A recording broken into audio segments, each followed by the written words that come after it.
मन बोल हरि हरि हरि बोल। गोविंद माधव गोपाल बोल।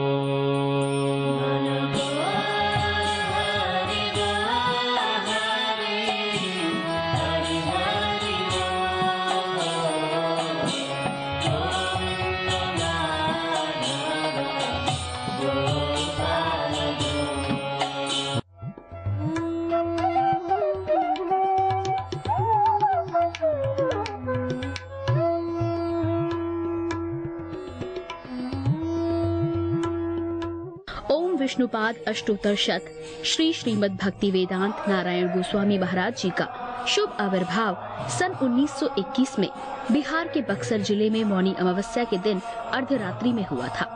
प्रारंभ से ही इनकी धर्म में रुचि थी। बचपन में ही उन्होंने गीता रामायण आदि का अध्ययन किया था।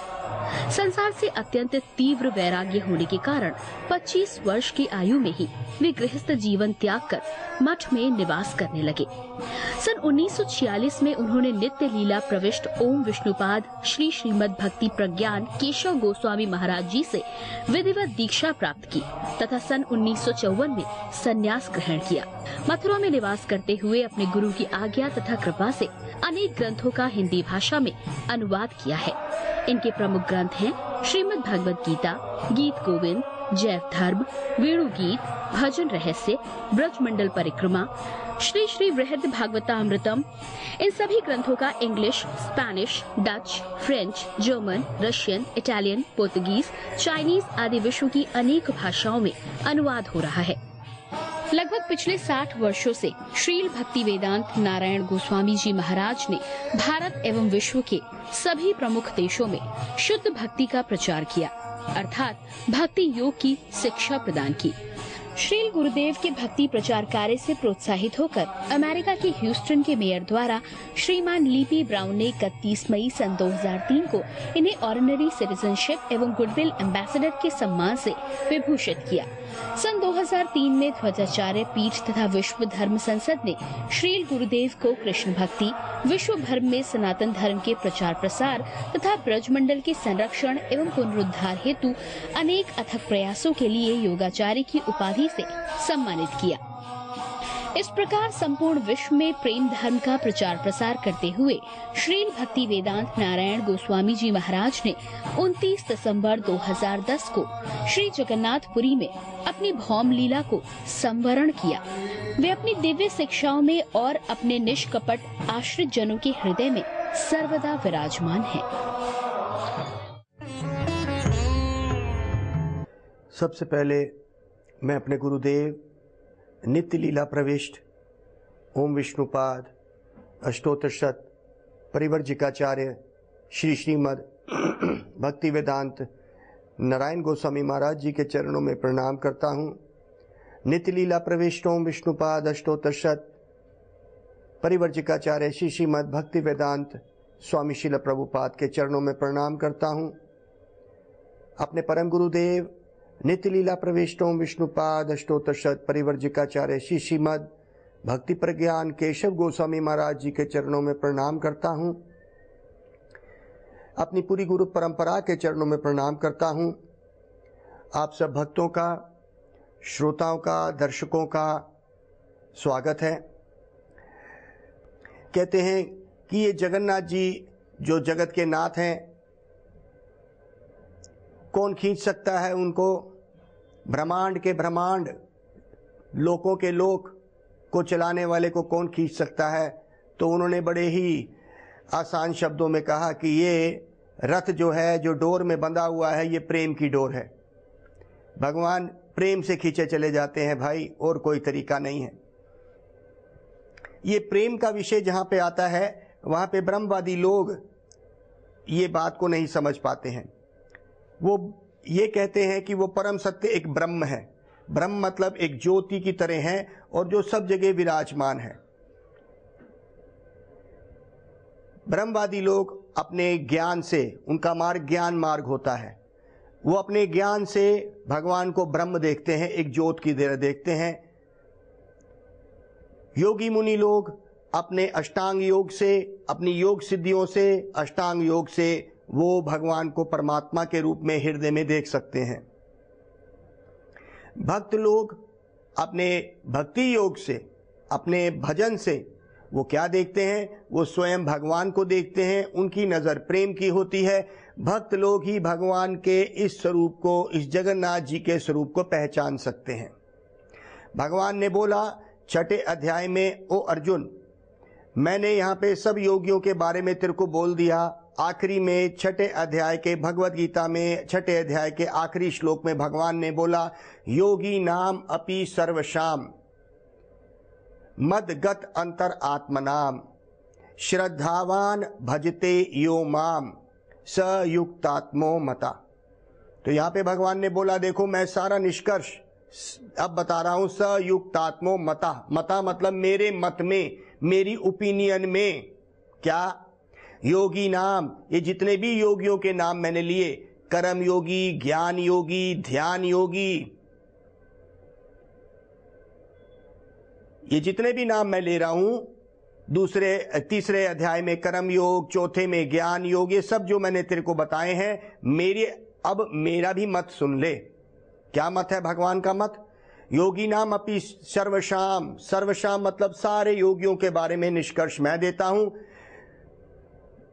मद भक्त अंतर आत्मनाम, योगी नाम अपि सर्वशाम मद भक्त अंतर आत्मनाम, मेरा भक्त मेरे साथ जुड़ा हुआ है। श्रद्धावान, जो श्रद्धा पूर्वक भजते, भजन करता है, यो माम, मेरा। तो जो भक्त योगी है, स युक्त आत्मो मता, युक्त मतलब मेरे से सबसे ज्यादा जुड़ा मेरा भक्त है। तो यहाँ पे ब्रह्मवादी, परमात्मावादी, ज्ञानवादी, इन सबको पीछे करते हुए भगवान ने अपना मत बताया। उस मत में उन्होंने बोला कि मेरे मत में मेरा जो भजन करता है वो सबसे उत्तम है। और भगवान ने ये भी कहा, भक्त्या माम अभिजानती यवन यश चशस्मि तत्वत ततो माम तत्वतो ज्ञात्वा विशेते तद अनंतरम। भक्त्या माम, मेरा भक्त, भक्त्या माम अभिजानती, अच्छी तरह से मुझे जानता है। और ये नहीं बोला कि कोई योगी मुझे अच्छी तरह से जानता है, और उन्होंने ये भी नहीं बोला कि कोई ज्ञानी ब्रह्मवादी मुझे जानता है। उन्होंने साफ बोल दिया, भक्त्या माम अभिजानती यवन यश चशस्मि तत्वत, मेरे को तत्व से जानने वाला भी मेरा भक्ति है। अब एक और उदाहरण हमारे स्वामी प्रभुपाद इस बात को करते हैं। वो कहते हैं, देखो ये ब्रह्मवादी लोग जगन्नाथ रथ यात्रा को क्या पहचानेंगे? परमात्मावादी अपने परमात्मा भगवान विष्णु के दर्शन हृदय में कर रहे हैं, उनके भगवान बाहर आने को तैयार नहीं है। ब्रह्मवादी भगवान का रूप नहीं मानते, तो उनके हाथ पांव कुछ भी नहीं मानते हैं भगवान के। उनके हिसाब से जो वो परम सत्य है उसकी आंख नहीं होती, उसका नाक नहीं होता। तो भगवान ने बोला कि भाई ऐसे जो लोग हैं, अवजनांति माम मूढ़ा, अवजनांति, जनांति मतलब जानना, अवजनांति मतलब नहीं जानना, अवजनांति माम मूढ़ा, मूढ़ मतलब कम बुद्धि वाले लोग हैं ये, जो ये मेरे परम भाव को नहीं पहचान सकते। स्वामी प्रभुपाद एक बात को करते हैं, वो कहते हैं कि देखिए, मान लीजिए एक कटोरी में एक थोड़ा सा दूध है, आप उसको किस तरह से देखते हैं? अपनी आंख से देखते हैं तो लगता है अरे ये अच्छी बड़ी साफ स्वच्छ चीज है, सफेद है, दूध है, आंख को भी ठंडक पहुंचती है देख के। एक और तरीका है उस दूध को देखने का, उसको अपने नाक के पास लेके आओ और उसकी खुशबू लो, ये भी बड़ी अच्छी लगती है। तीसरा तरीका दूध को देखने का, अपने मुख पे लगाओ और उसको पी जाओ। तो 3 प्रकार के लोग हो गए। दूध को एक ने आंख से देखा, एक ने नाक से सूंघा और तीसरे ने उसको जीवा पे रख के पी लिया। तो कहते हैं किसने उस दूध को सबसे अच्छी तरह पहचाना? तो कहते हैं जिसने पी लिया उसने उसका स्वाद भी लिया और पौष्टिकता, उसकी ताकत भी ली।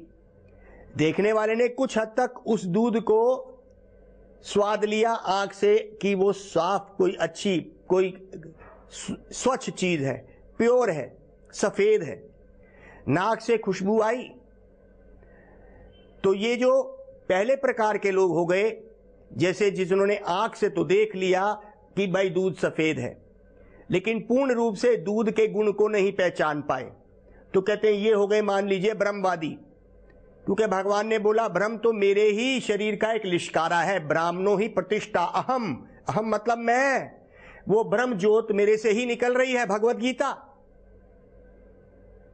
जो लोग अपने ज्ञान से उस भगवान को देखना चाहते हैं, तो भगवान की, क्योंकि ज्ञान से तो भगवान को नहीं देखा जाएगा, भगवान के ही शरीर से निकला हुआ वो जो ज्योत जो है उसको अंधा कर देगी। वो भगवान के रूप को नहीं देख पाएगा, उस ज्योत में ही रह जाएगा। तो पहले प्रकार के हो गए ब्रह्मवादी। दूसरे प्रकार के लोग हो गए परमात्मावादी, योगी मुनि। अष्टांग योग से वो भगवान के रूप को अपने हृदय में देख सकते हैं। विष्णु रूप को शंख चक्र गदा पद्म के रूप में वो इसके दर्शन करते हैं, लेकिन उनके भगवान बाहर नहीं आ रहे हैं, वो परमात्मा के दर्शन में आनंद ले रहे हैं। ये लोग हो गए जो भगवान को, मान लीजिए, वो प्रकार के लोग हो गए जिन्होंने दूध को सिर्फ सूंघ लिया, अच्छी खुशबू तो ले ली। तीसरे प्रकार के लोग होते हैं जो भक्त योगी, मान लीजिए, जो उन्होंने दूध को अपने मुख से लगा के उसको पी लिया, तो ये अच्छी तरह, तो सबसे अच्छी तरह से जानने वाले दूध को वो हुए जिन्होंने दूध को पी लिया।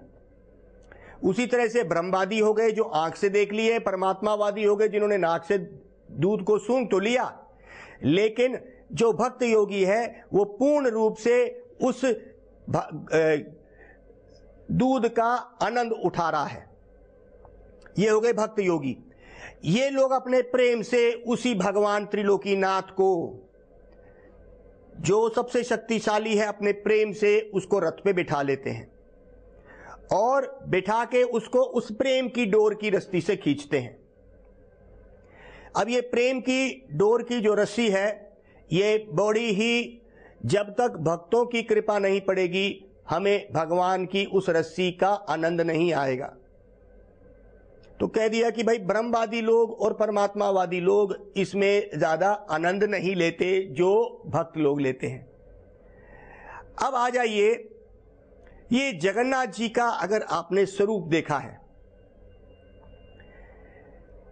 आंखें बड़ी बड़ी, हाथ है ही नहीं, ये जो इनका स्वरूप है, ये कहां से आया?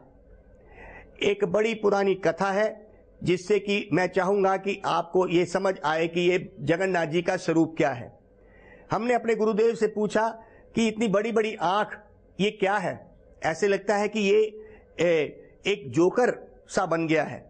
तो उन्होंने कहा, वो आश्चर्यचकित होके देख रहे हैं कि अब मैं अपना मंदिर छोड़ के आया हूं और जो लोग मेरे को अच्छी तरह ढूंढ रहे थे उनको मैं देखना चाहता हूं, कौन है जो मेरे से प्रेम करते हैं। तो इसलिए आंखें बड़ी बड़ी करके वो देख रहे हैं चारों तरफ। इसलिए जगन्नाथ जी की आंखें बड़ी बड़ी हो गई, देखने के लिए कौन है मेरा भक्त, कौन मुझे लेने आया है, कौन मुझे अपने हृदय में खींचना चाहता है। अब कहते हैं इनके जो हाथ हैं वो पूरे नहीं हैं, लात भी पूरी नहीं है, तो ये अधूरे जो हैं, इसका एक बहुत बड़ा राज है। ये कहानी कल सतयुग तक जाती है। तो हजारों साल पहले, जब द्वापर युग में कृष्ण जब द्वारका में थे, द्वापर युग में जब कृष्ण आए, उन्होंने लीलाएं करी, तो कहते हैं पहले वो वृंदावन में थे 11 साल, उसके बाद वो मथुरा में आए, उन्होंने वहां पे कंस को मारा, उसके बाद फिर वो और अपनी लीलाओं को आगे करते हुए द्वारका चले गए। द्वारका में उन्होंने 16,108 रानियों से विवाह किया। उनके 16,108 बड़े बड़े महल थे।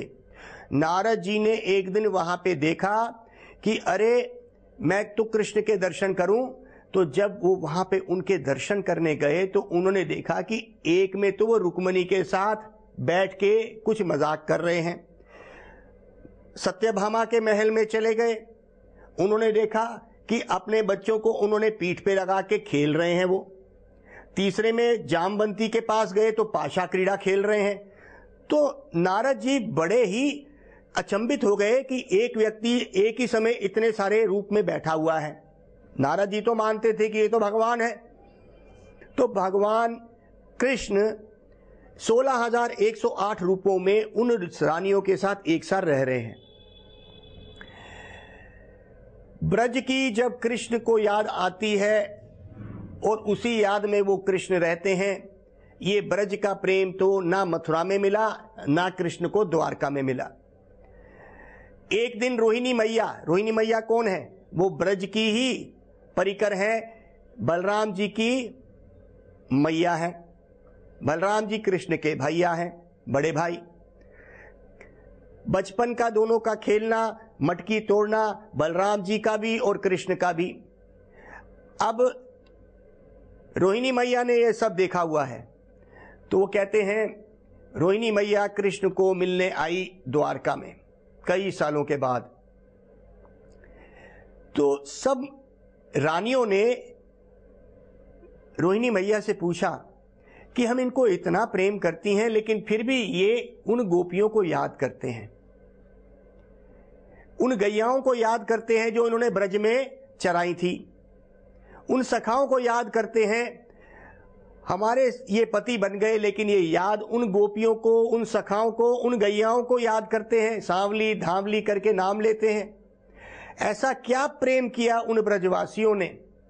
तो जब ये रोहिणी मैया ने इस बात को करना शुरू किया, उन्होंने कहा, देखो यशोदा मैया जब मक्खन बिलोती है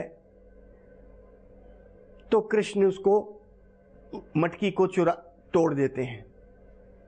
कृष्ण उसकी मटकी को तोड़ देते हैं और क्या होता है? और वो कृष्ण मैया के डांट से बंध भी जाते हैं, रस्सी में बंध जाते हैं और रोते भी हैं। फिर कहते हैं, देखो गोपियों के घरों में घुस के चोरी कर लेते हैं मक्खन की। इस तरह करके सखाओं के साथ गोवर्धन सुबह सुबह चले जाते हैं और गैया चराने चले जाते हैं। मैया के 1000 रोकने पे भी सखाओं को छोड़ते नहीं है। और सखा भी ऐसे हैं कि उनको उनका ही यशोदा मैया का दिया हुआ खाना चुरा लेते हैं और कृष्ण भूखे रहते हैं। फिर उसके बाद उन गोपियों के पास चले जाते हैं जो गोपियां आज भी उनके विरह में तड़प रही हैं। तो कहते हैं, अच्छा ये बातें रोहिणी मैया कृष्ण की जितनी भी महिषियां पत्नियां हैं 16,108, जिसमें रुक्मणी, सत्यभामा, जामवंती, ये सब जो हैं सब इकट्ठे होकर सुन रही हैं। तो क्या हुआ, जब ये सुन रही थी तो कृष्ण द्वारका में थे, बलराम जी भी थे, सुभद्रा उनकी बहन भी थी। तो ये उस कमरे के कोने में आके अपने कान लगा के सुन रहे हैं कि रोहिणी मैया उन ब्रज की बातें क्या कर रही हैं।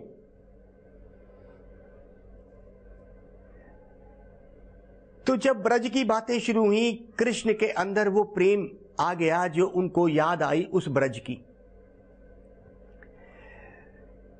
कृष्ण जब उस प्रेम को याद करने लगे तो उनकी आंखें बड़ी बड़ी हो गईं और उनके हृदय में कंपन शुरू हो गई, जिसको कहते हैं अष्ट सात्विक भाव। अष्ट सात्विक भाव में क्या होता है? रोमांच हो जाता है, रोंगटे खड़े हो जाते हैं, कंपन शुरू होती है वो प्रेम में। कहते हैं कि ये जो रूप बना उस ब्रज की बातों को सुनने का, वहां से नारद जी जा रहे हैं। नारद जी ने देखा ये कृष्ण को इतना प्रेम क्या बात सुनने से आ रहा है, क्योंकि अंदर रोहिणी मैया थी, ये जो सुभद्रा थी और बलराम जी, ये भी उन ब्रज की कथाओं को सुन के ऐसे ही कांपने लगे। इतना प्रेम उस ब्रज की बातों को सुन के कृष्ण आज 16,108 रानियों के बाद भी उन गोपियों को, उन गैयाओं को याद कर रहे हैं और उनके ये भाव। नारद जी ने कृष्ण को देखा, बड़े खुश हुए। कृष्ण ने जब मुड़ के देखा तो उन्होंने नारद जी को कहा, अरे नारद तुम यहां आए हो?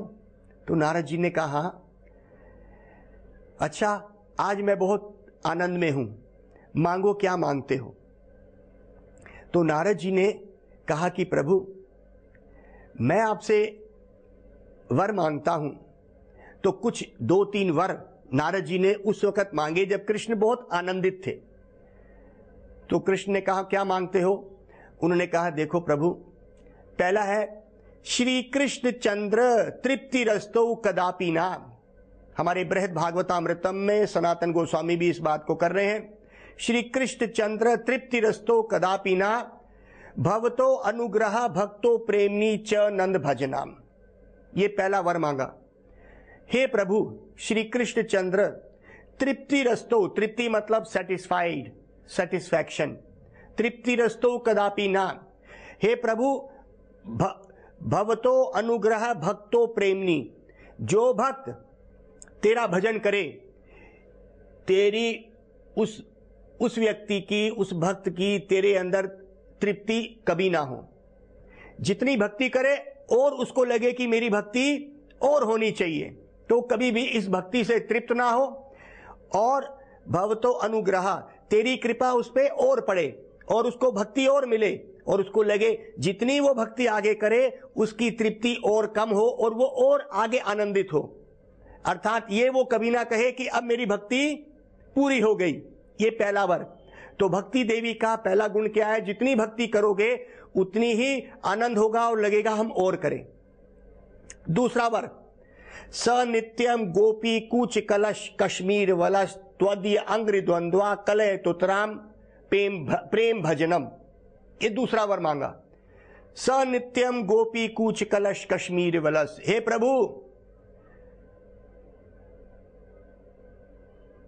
जो स नित्यम गोपी कूच कलश, वो गोपियों के वक्ष स्थल, जिसका मतलब ब्रेस्ट से लगे हुए उस गोपी चंदन और अलता से जो तेरे चरण रंगे हुए हैं, जहां जहां उन्होंने लीलाएं करी हैं, अर्थात जहां पे प्रभु तूने लीलाएं करी हैं, वहां पे जो जो भक्त जाएं, अर्थात लीला स्थानों पे यात्रा करें, तो वो लीला की स्फूर्ति अर्थात वो लीलाएं उनके हृदय में आ जाएं। तो लीला स्थानों को ऐसा वर दे दो, ऐसी शक्ति दे दो उन लीला स्थानों पे जहां पे आपने वो लीलाएं करी हैं, कि जो व्यक्ति वहां पहुंचे उसके अंदर वो लीलाएं स्फुरित हो जाएं, अपने आप आ जाएं, सेल्फ मैनिफेस्टेन हो जाए। तीसरा वर, हे प्रभु जो सुंदर आनंद वाला चेहरा तेरा मैंने देखा। कैसे? जैसे एक व्यक्ति जब बड़ा आनंद होके हंस रहा है, बड़ा आनंदित है, तो कई बार उसका चेहरा ऐसे बन जाएगा, ऐसे आनंदित सा हो जाता है, उसका मुख छोटा सा हो जाएगा, आंखें जैसी भी होंगी हैरान हो जाएगा, तो अजीब सा चेहरा बन जाएगा। ये उसका आनंद का चेहरा। कृष्ण का ये चेहरा उन ब्रज की लीलाओं को सुन के बन गया।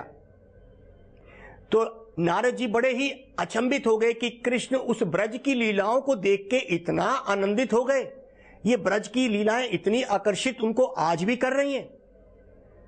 तो कहते हैं ये ब्रज की लीलाएं कृष्ण को इतना आकर्षित करती हैं। तो नारद जी ने कहा कि हे प्रभु, ये पूरे संसार में ये तेरा जो रूप है सबको दिख जाए। अब उन्होंने तो बोल दिया, तो नारद जी को पूर्ण करने के लिए उन्होंने, कृष्ण ने क्या किया, साथ ही साथ इंद्रद्युम्न राजा, जो एक राजा सतयुग का राजा है, बहुत बड़ा भक्त है, उसकी इच्छा थी कि प्रभु मेरे को दर्शन दें। तो किसी तरह से प्रभु दर्शन नहीं दे रहे थे। प्रभु दर्शन में आए स्वप्न में, और कृष्ण ने उनको कहा कि देखो वही उड़ीसा का राजा जो इंद्रद्युम्न राजा है, आज जहां पे ये रथ यात्रा निकल रही, जिसका प्रसंग मैं गा रहा हूं आपके सामने, उस स्वप्न में भगवान ने कहा कि देखो 3 बड़े बड़े दारू ब्रह्म, जिसको कहते हैं बहुत बड़ी बड़ी लकड़ियां, बंकिम मोहाना एक जगह है, आज भी एक जगह है, जहां पे उस राजा ने, इंद्रद्युम्न राजा ने, उस समुद्र के रास्ते पे आती हुई 3 बड़े बड़े काष्ठ लकड़ी के टुकड़े, बड़े बड़े, एक भी टुकड़ा कई पेड़ों के बराबर। तो भगवान ने उसको सपने में कहा कि उसके अंदर शंख चक्र और गदा का निशान होगा। ये तुम्हें बंकिम मोहाना एक जगह है, वो समुद्र के रास्ते पे आएगी, तुम उसको ले लो और किसी शिल्पकार स्कल्प्टर से, उससे मूर्ति वाले से उसके रूप बना लो। बड़े सारे इसी तरह से इंद्रद्युम्न खड़े सुबह गए, बंकिम मोहाना में खड़े हुए, अपनी पूरी सेना को लेके गए और वहां पे 3 ऐसे बड़े बड़ी लकड़ियां आई और उसको याद सपना आया था और वो उसको लेके अपने महल में आया। कई शिल्पकारों को उसने बुलाया, कोई नहीं पूरा कर सका, लेकिन अनंत महाराणा करके एक शिल्पकार बड़ा बूढ़ा जो कि स्वयं कृष्ण ही थे, कहते हैं उसने कहा कि मैं आपको इसको मूर्ति बना के दूंगा, अर्च विग्रह बना के दूंगा। तो उसने कहा ठीक है, लेकिन मैं 21 दिन लूंगा, लेकिन उस बीच में तुम मुझे एक कमरा दोगे, उसके बीच में तुम मेरे को बिल्कुल भी कहोगे नहीं कुछ। तो हुआ क्या कि आवाज आती रही उस शिल्पकार की, वो मूर्ति बनाता रहा, राजा बाहर सुनता रहा, लेकिन 14 दिन के बाद वो आवाज आनी बंद हो गई। अब राजा इंद्रद्युम्न सोच रहा है कि अंदर काम नहीं चल रहा, 21 दिन में पूरा होना है। उसकी जो अभिलाषा थी, उत्साह था, वो रुक नहीं पाया। उसने दरवाजा खोल दिया और देखा कि वो शिल्पकार तो है ही नहीं और मूर्तियां भी जो बनी हुई है आधी आधी हैं। वो बड़ा दुखी हुआ राजा, लेकिन उनका रूप देख के इतना आनंदित हुआ। तो वही रूप जगन्नाथ जी का आज भी वही है। राजा ने वो दरवाजा खोल दिया तो इंद्रद्युम्न को सपना आया, भगवान ने कहा यही मेरा स्वरूप है, जो आनंद का स्वरूप है, जो ब्रज को याद करके इतना आनंदित मैं रहता हूं। जैसे एक व्यक्ति हंसता है तो कई बार अपने हाथ भी अंदर की तरफ खींच लेता है, इतनी हंसी करता है। तो ये वही स्वरूप है जो ब्रज का स्वरूप है। और यही इंद्रद्युम्न राजा जो उड़ीसा का है, उसने जगन्नाथ मंदिर बनाया और यही जगन्नाथ जी हर साल उस रथ पे बैठ के चलते हैं। आइए, अब ये समय आ रहा है, रथ यात्रा आपके टीवी चैनल पे भी आएंगी। जो भक्त लोग जा सकते हैं जगन्नाथपुरी वहां पहुंचे और उस प्रेम की रस्सी को पकड़ लें। ये संसार में अगर आपने सुख चाहना है, इस संसार में ये काम क्रोध का भरा हुआ हमारा जो हृदय है, इसको भरने के लिए एक प्रेम चाहिए, ये नहीं भरेगा। इसलिए आइए उस रस्सी को खींचेंगे और क्या बोलेंगे, जय जगन्नाथ, जय जगन्नाथ, जय जगन्नाथ स्वामी, जय जगन्नाथ, जय जगन्नाथ, जय जगन्नाथ, जय जगन्नाथ स्वामी, जय जगन्नाथ। जगन्नाथ स्वामी नयन पथगामी, नयन पथगामी भव तुम्हें। गौर प्रेमानंदे, हरि हरि बोल। मन बोल हरि